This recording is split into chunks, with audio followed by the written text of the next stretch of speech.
Whoops. Holy shit. Hello, Internet. This is Cameron with Venus Theory, and as promised, this is part 2 of our sine compression bass tutorial. And today we're going to talk a little bit about loading these samples into Kontakt and how to use them, and some further processing ideas to kind of make these basses stand out. So if you guys have found this helpful, which I hope you have, and you've applied some of these techniques to your tracks, you could drop a link in the comments below to your track, and I'd love to check it out and see what I have helped the people learn. So anyways, we're going to go ahead and get started here. This is the same bass we made in part 1, which we will go ahead and take a listen to now. Probably should turn my keyboard on first so we can actually get started with Kontakt. So I'm going to play this, turn this on, and we'll get started.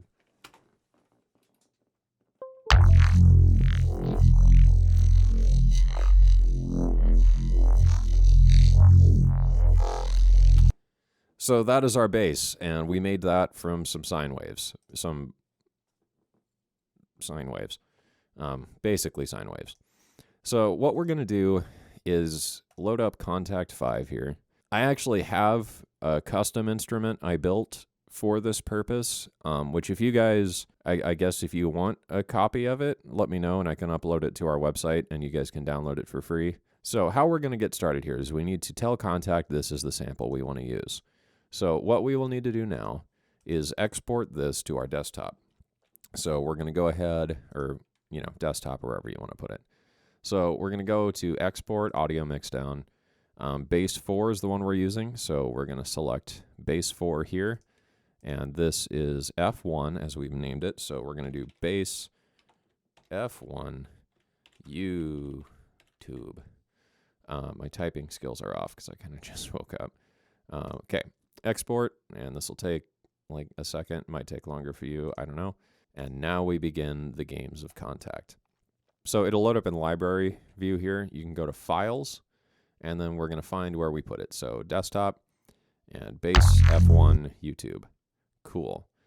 Now we can get started with doing stuff. So Kontakt, if you're not super familiar with it, the interface when you do your own samples, my first reaction was like, holy fucking shit, what do? So what you can do is load sampler mode and change the HQ to perfect, HQI.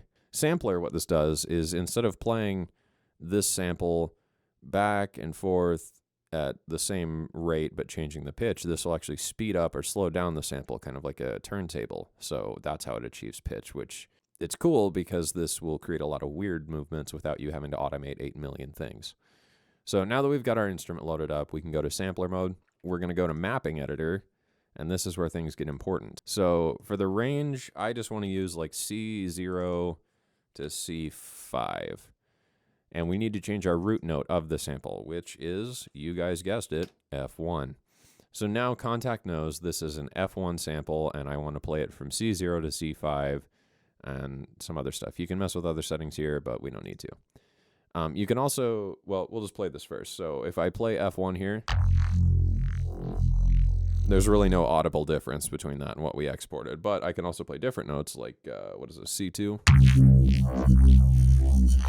But you can hear it moves faster, so if I go up really high, like, we'll do G3, that's kind of cool. But it does cut off, so we're going to fix that now as well. So we're going to go to the wave editor and enable sample loop. So if I go again to, what was that, G3? And that's kind of cool. If you want, you can enable crossfading. I usually do just so it doesn't snap. So again, G3 here. And that's not really working. I think we need to enable a loop point. Yep. Sorry about that. Like I said, just woke up kind of early. Some other stuff we can do in sample editor. We're going to play with this to change our start length and stuff like that, but we're going to get into that in just a moment. So anyways, back here in our standard view, we're going to do a couple things to make this a little more interesting. You can use sampler, but S1200, it's the same thing as sampler. It speeds up and slows down, but it's based on a hardware sampler, so it sounds more like this if I play F1. And you can hear it's a little dirtier. MPC 60, obviously based on the MPC 60. Little different, little crunchier. I kind of like MP60.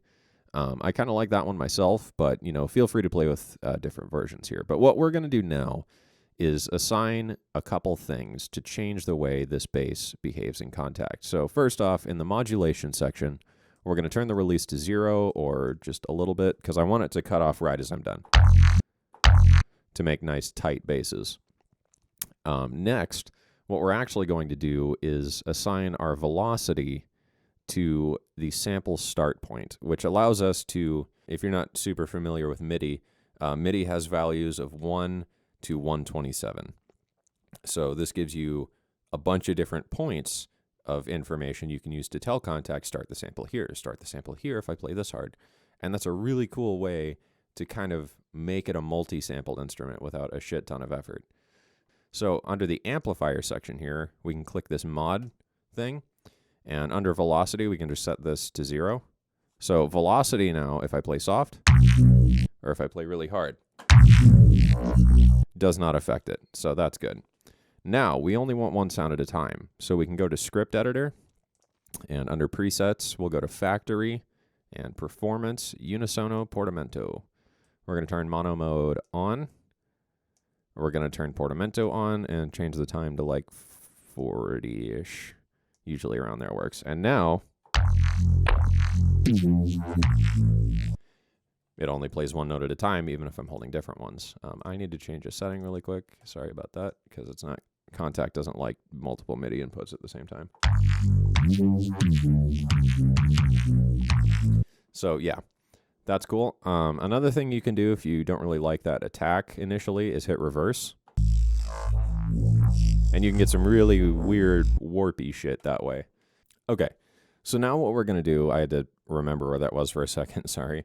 We're going to assign the velocity to the sample start. So under Source, where we can set our different modes, we're going to go to Mod, Add Modulator, External Sources, Velocity, and then we're going to change this to sample start. And we can increase the amount here to like just 100% because whatever. Another important thing while you're under here, pitch bend, we can crank this all the way up to do 12 semitones or an octave. So when I pitch bend now, it sounds like this.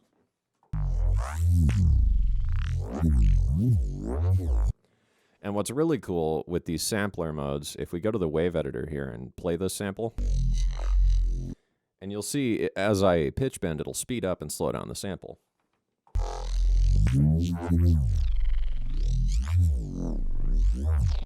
So that's pretty cool, and that's a good way to get a lot of weird things going on. But you can see now, as I play different velocities,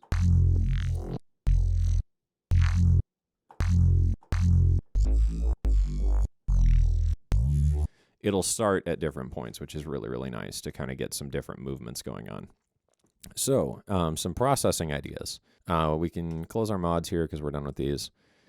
We can go to the group insert effects, and we'll go to effects, and I usually like saturation or distortion. It kind of just depends on the bass, but feel free to try either one. So we're just going to use saturation because I'm pretty confident this is going to work for this bass. Usually a value of like 20 to 30%. Nice. So that gives it a nice kind of warm, grumpy feel. Now what we're going to do is add some modulation to some stuff, which allows us to do a cool effect that I'll demonstrate in just a moment. So we need to, on our volume amplifier here, we're going to go, explain this a bit more in detail so you don't get lost. In the amplifier section, we're going to right-click volume. We're going to go to LFOs and Sine. So now this little window comes up. We want to make sure this is at 100%. Now we can click this button to go down to that sine we just created. Now, let me make sure my quick controls are disabled. Okay, not important for you guys. That's just a thing I have to do because I have that assigned and it'll fuck my shit up, yo. We're going to right-click this and learn MIDI CC. Damn it. And learn MIDI CC automation. So now that that's learning, I'm going to flip a control. And that's going to adjust the frequency of this. So it's not frequency as in pitch, it's frequency as in how frequently does this wave cycle. So I'll show you what this does now, and it's really cool.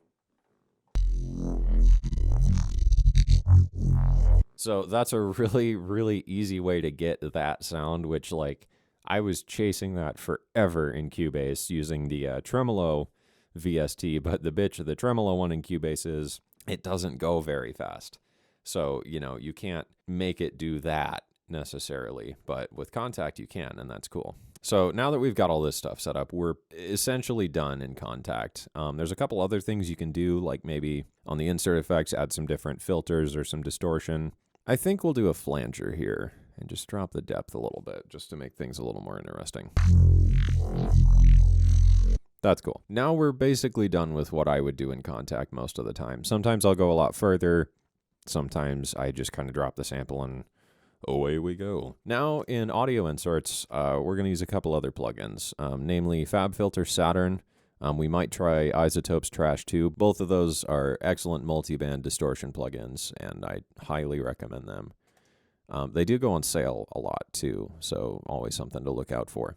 So I think first things first, we're going to grab an EQ and just kind of precisely tame anything that's just getting too out of hand. So let's go ahead and try some.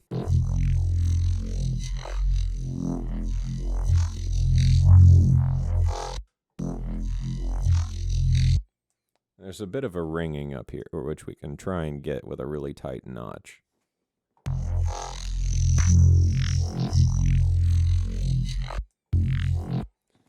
Not really, but yeah, sure. And boost the highs. That's sounding good. Cool. Now we can get distortion. We'll go ahead and use FabFilter Saturn, I guess, just to try it. And yeah, I'm going to go ahead and write a note here just so we can leave this looping while we adjust. Dope. And now we're going to loop it and play with FabFilter.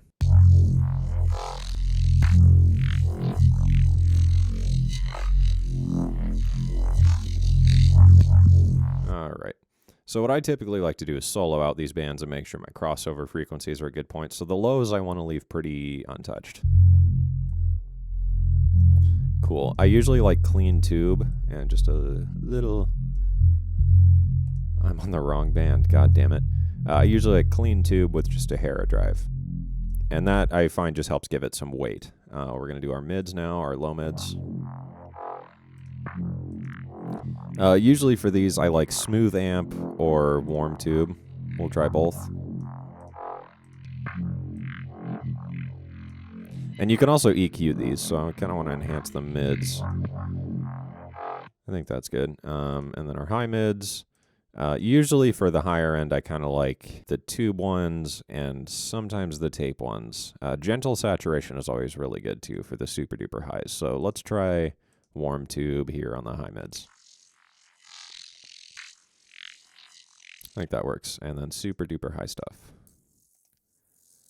I think we'll try gentle saturation.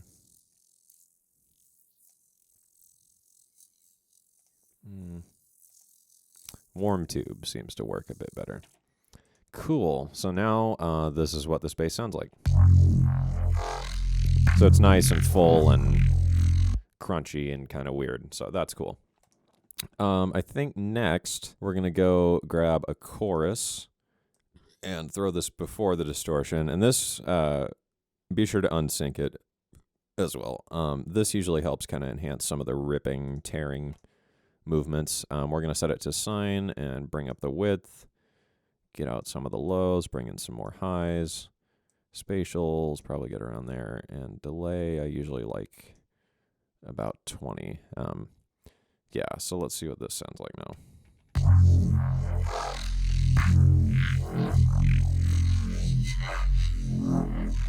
Bring the mix down a touch.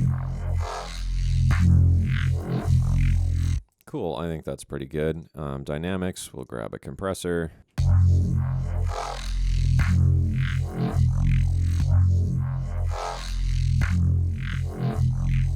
Cool, I think that's pretty good. So now we can kind of just grab a loop to play with, and I'll kind of show you how I would do these basses. Let's grab, I don't know, let's just do a Vengeance loop because I'm a lazy asshole. So we're going to search for dub loops. Let's find just anything. It doesn't really matter at this point.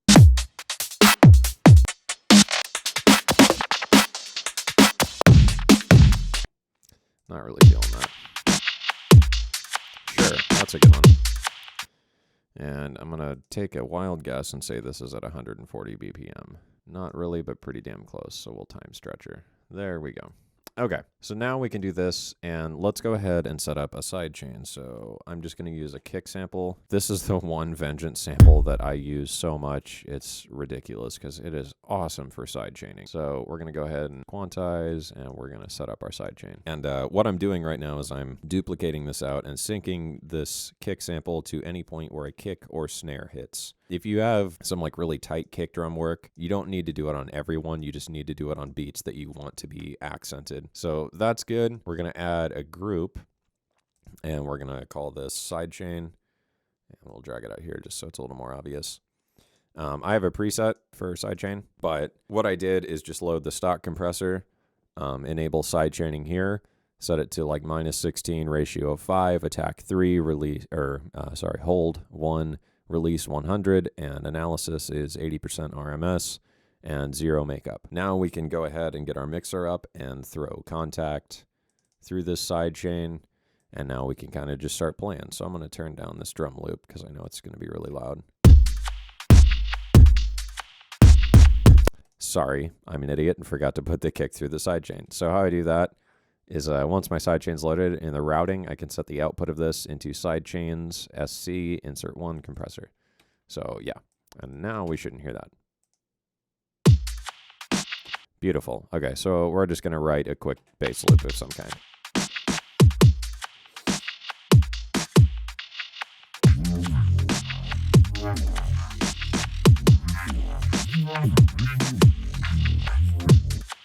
Sure. Good enough for me, so we're going to record that.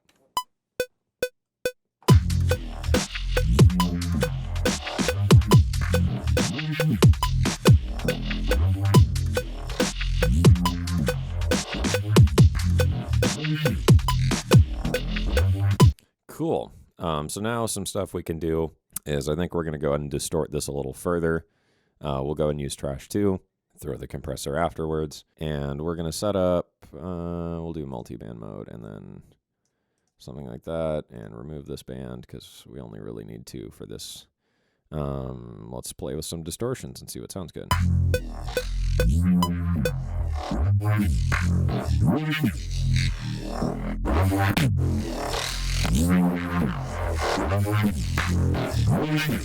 That's a little heavy. Let's drop the mix. Cool. Now what we can do is just throw in some pitch bends wherever we feel like it. So we'll just do this again and record and see where it needs to bend.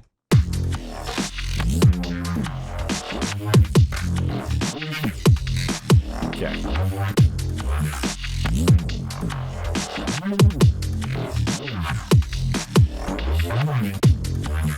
Sure. Doesn't really matter because this is a tutorial more than anything. And then we're going to go through one more time and use the MIDI CC we wrote to modulate the volume with the LFO and do that.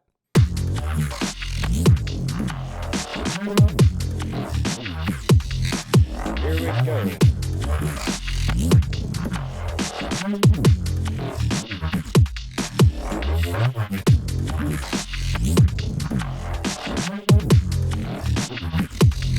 That doesn't really sound half bad. So I'm going to go ahead and load up my mastering chain just because I have a preset to kind of get an idea of how things are going to sound after I do mastering.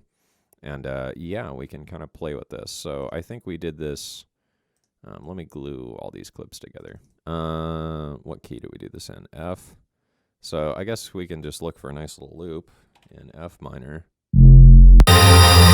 Holy shit.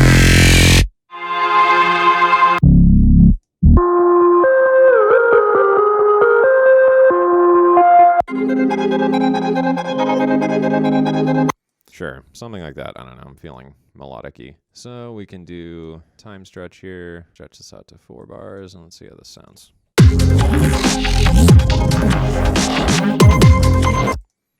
That works. So I feel like the sidechain could be a little more obvious, so we're going to go ahead and open that up and turn that to like minus 20 dB-ish, and let's see what we get.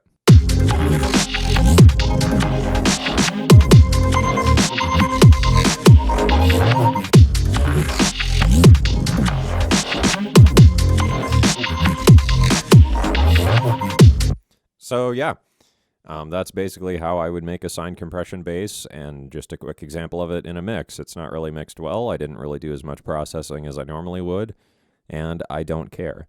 So anyways, this is basically how I would do this and how I typically apply this in our songs. So that's the end of part 2, and that's it for now. So thanks, guys, and if you have any requests for future tutorials or something like that, feel free to drop a comment. And again, if you guys use these techniques in any of your tracks, shoot me a link in the comments, and I'd be happy to check it out. So that's it for today, guys, and thanks for watching.